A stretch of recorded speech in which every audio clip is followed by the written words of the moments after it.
The discreet room on the top floor of the private hospital was dead silent. Everything was white. White curtains, white bed sheets, and the rhythmic, emotionless beeping of machines. In the middle of all that white lay a man who hadn't moved in 10 days. His name was Elias Wren, 34 years old, the sole heir to a luxury hotel empire that stretched from New York to Paris. To the world, Elias was in a deep coma following a mysterious car accident. But only he knew the truth. He was completely conscious. It was a choice, a deliberate silence allowing him to hear what was hidden behind closed doors. And just as he suspected, the darkness had begun to reveal itself. Beyond the soundproof glass, a cold voice echoed Marla Wren. His stepmother was speaking with Silas, the cousin who always seemed a little too kind.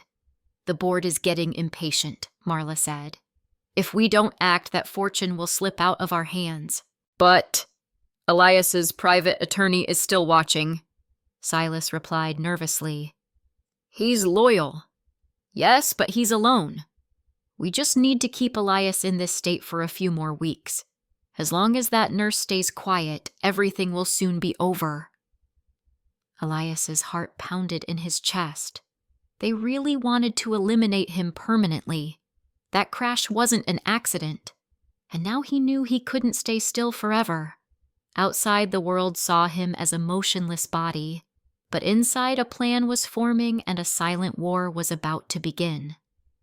The door opened quietly, the sound as soft as a breeze slipping through the night. A small figure entered, hair tied neatly back, calm eyes that held depth beyond their years. She wasn't wearing a doctor's coat, but a pale blue nurse's uniform slightly wrinkled from too many overnight shifts. Her name was Clara Monroe. "Good morning, Mr. Wren," she said gently, her voice as soft as morning dew, free of the rehearsed politeness typical of luxury hospitals. "It's just me. I'm here to check your vitals." Clara moved around the bed with quiet confidence, smoothing the blanket, noting his vitals, brushing a lock of hair gently away from his forehead with a gesture no textbook could teach. Only those who've known loss know how to be that tender. Elias heard every sound. Every step, every sigh. She didn't know he was watching her through barely closed lids, but he could sense something different. Clara didn't treat him like a lifeless case. She still spoke to him as if he could hear and truly believed that he could. "I'm not sure if you can hear me," she whispered, lowering her voice as if confessing something. "But I have a feeling you're still here." Elias couldn't move, but his chest burned. "I took this job for the money, honestly. I needed to pay off my student loans. But now, I'm starting to see things that feel wrong." She glanced nervously at the door. "Your cousin yesterday, I overheard him saying you wouldn't be waking up. The way he said it gave me chills." A bead of cold sweat rolled down Elias's temple. Clara leaned in closer, her voice now a vow. "I don't know what's going on here, but if someone's trying to make you disappear, not on my watch." Night shifts were always the quietest hours in the hospital, and also the ones where fear no longer hid behind professional masks. Dim lights, long, empty hallways, only the soft beeping of heart monitors. And Clara Monroe. She entered the room carrying a thermos of chamomile tea and a worn paperback book. No one required her to bring those things, but Clara brought them every night as if trying to fill the space between two souls, one seemingly lost, the other refusing to turn away. "I know this might sound silly," she murmured as she sat down beside Elias's bed, "but tonight I'm going to read to you." She didn't open the book right away. She just sat there, gently running her fingers along the cover, eyes resting on him. "The truth is, I wasn't even supposed to be your primary nurse. The original one got sick. I was called in last minute. But from the first moment I stepped into this room, I knew something was wrong. She looked down, her voice nearly breaking. I once lost someone I loved because the hospital refused to treat him in time. They called it protocol. I called it abandonment. A moment of silence passed. Then she looked back at Elias, still unmoving. I don't know if you can hear me, but I can't let another person disappear just because they're inconvenient to someone in power. Elias wanted to scream, to reach out and tell her, I hear you. I'm here. I believe you. But all he could do was let a single tear silently escape the corner of his eye. That night, Clara didn't leave the room after finishing the final chapter of the book. She sat quietly by the bed, elbows on her knees, hands clasped together. Her voice was softer than the wind outside. Maybe I'm just fooling myself, she said with a sad little laugh, thinking you can really hear me, that something inside you is still alive, still waiting for someone to believe. Silence. She stood and walked to the end of the bed to straighten the sheets. But just then Elias moved. Not much, just a slight twitch of his right index finger. Clara froze. She turned her head, eyes wide, heart pounding. What? Was that? She stepped closer to the bed, holding her breath. Elias? She whispered, barely able to speak. And then the finger twitched again. Slower. More deliberate. Clara lifted both hands to her mouth, stifling a cry. She burst into tears, not from fear, but from joy, overwhelming and sudden, like a dam breaking after years of pressure. You really can hear me, she whispered, tears falling onto the back of his hand. She gently held his hand softly enough not to hurt, firmly enough to feel real. One finger twitch for yes, right? Another twitch, slow and steady. Clara laughed through her tears. Okay, then we'll talk this way. One twitch for yes, no movement for no. Got it, Elias answered with a small, deliberate motion that carried more weight than 100 spoken words. From that moment on, between a man trapped in silence and a woman who refused to stop believing, a new language was born, the language of trust and hope. The next day, Clara arrived earlier than usual. Her face remained calm, but her eyes no longer held the gaze of just a nurse. The night before had changed everything. Elias was no longer a coma patient. He was a living ally waiting to be freed. She pulled a chair close to the bed, still holding his hand. I thought about it all night, she whispered. If they really want to keep you like this, we need proof. Elias responded with a clear twitch of his finger. Yes. Clara nodded, then reached into her uniform pocket and pulled out a pen-like object, though it wasn't for writing. A micro camera, she whispered. My friend's a security technician. This one activates only when it detects motion and voice. No wires, no blinking lights. Elias blinked twice, a new signal they had practiced. I'll place it inside the medicine cabinet in the corner. Clara continued, right where your stepmother and cousin were whispering last night. They thought I wasn't paying attention. But I see everything. Clara stood, gloved her hands, and moved to the cabinet. Her movements were precise, leaving no trace. She tucked the tiny camera into the top corner of the cabinet door, perfectly angled at the spot where secret conversations took place. Returning to Elias's bedside, she let out a slow breath. Now we wait. If they say anything, we'll have evidence. Elias gently squeezed her finger, not from fear, but to say thank you. For the first time since the accident, he wasn't fighting alone. And in that stark white room, amid sterile machines and fabricated silence, a quiet war had begun, not with bullets, but with intellect, courage, and a camera no bigger than a fingernail. 3 days later, Clara walked into the room looking more tense than usual. In her bag was a USB drive containing the footage captured by the hidden camera voices that dared not be spoken in the light. Just keep him unconscious long enough and the paperwork will go through. Don't let that nurse ask questions. She needs to be removed before he wakes up. Marla's voice cold as steel, Silas's voice trembling but complicit. Clara had listened to the recording over and over. Her hands still shook as she saved the file in 3 places: a USB, a hidden cloud account, and an encrypted private phone. She approached Elias's bed and placed her hand on his forehead. "I've got it," she whispered. "We don't just know the truth, we have proof, and I know you're ready." She began to turn away when his eyes moved. For the first time in weeks, Elias opened his eyes slowly, weakly, but unmistakably. Clara held her breath.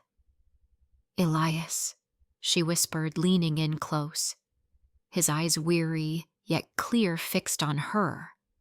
And then his lips tried to move. A hoarse sound escaped. "See." Clara broke down in tears. "It's okay," she whispered, pressing her cheek to his hand. "Don't push yourself. You're safe now." She helped him sit up carefully, placing a pillow behind his back. Elias nodded slowly, as if to say, "Yes, it's time to stop pretending. Yes, it's time to take everything back." Clara held his hand, trembling but determined. "Tomorrow," she said, eyes locked with his, "will bring everything to light, and this time they won't be able to deny it." In the soft glow of the hospital lamp, Elias smiled, faint but real, like the first light after a long storm. The next morning, the executive boardroom of the city's most prestigious hospital was packed: board members, family shareholders, and a few specially invited journalists. The agenda to officially announce the transfer of leadership at Wren International, citing Elias Wren's irreversible coma. At the head of the table sat Marla in an ivory white suit, composed and radiant. Beside her, Silas shifted nervously in his chair. They had no idea that just a few floors below, Elias was buttoning up his own shirt with Clara at his side. "You're sure about this?"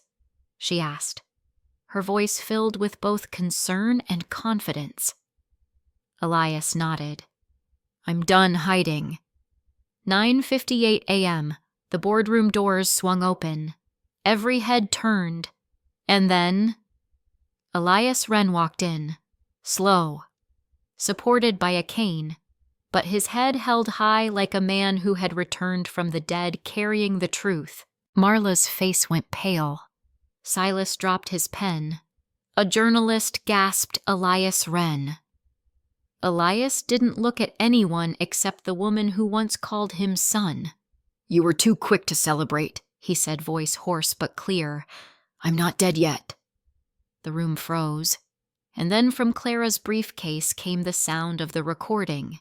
"We just need to keep him unconscious. Keep the nurse quiet. Once the documents are through, no one will care." Each word echoed off the walls. Some board members slumped in their seats. Journalists frantically captured every second. Marla tried to recover. "This is fabricated." Elias turned to the crowd. "If one person hadn't believed I was still alive, my own family would have buried me in silence." His eyes found Clara standing quietly at the back of the room, and he smiled. "She didn't just save me from death. She saved me from being forgotten." As the boardroom exploded in flashes, gasps, and a flurry of whispers, Clara Monroe quietly slipped out the side door. She didn't stay for the applause. She didn't wait for Elias to thank her again. And she certainly didn't stand around for the media frenzy, because Clara knew that kind of spotlight wasn't meant for someone who simply did the right thing. Her hands trembled as she pressed the elevator button.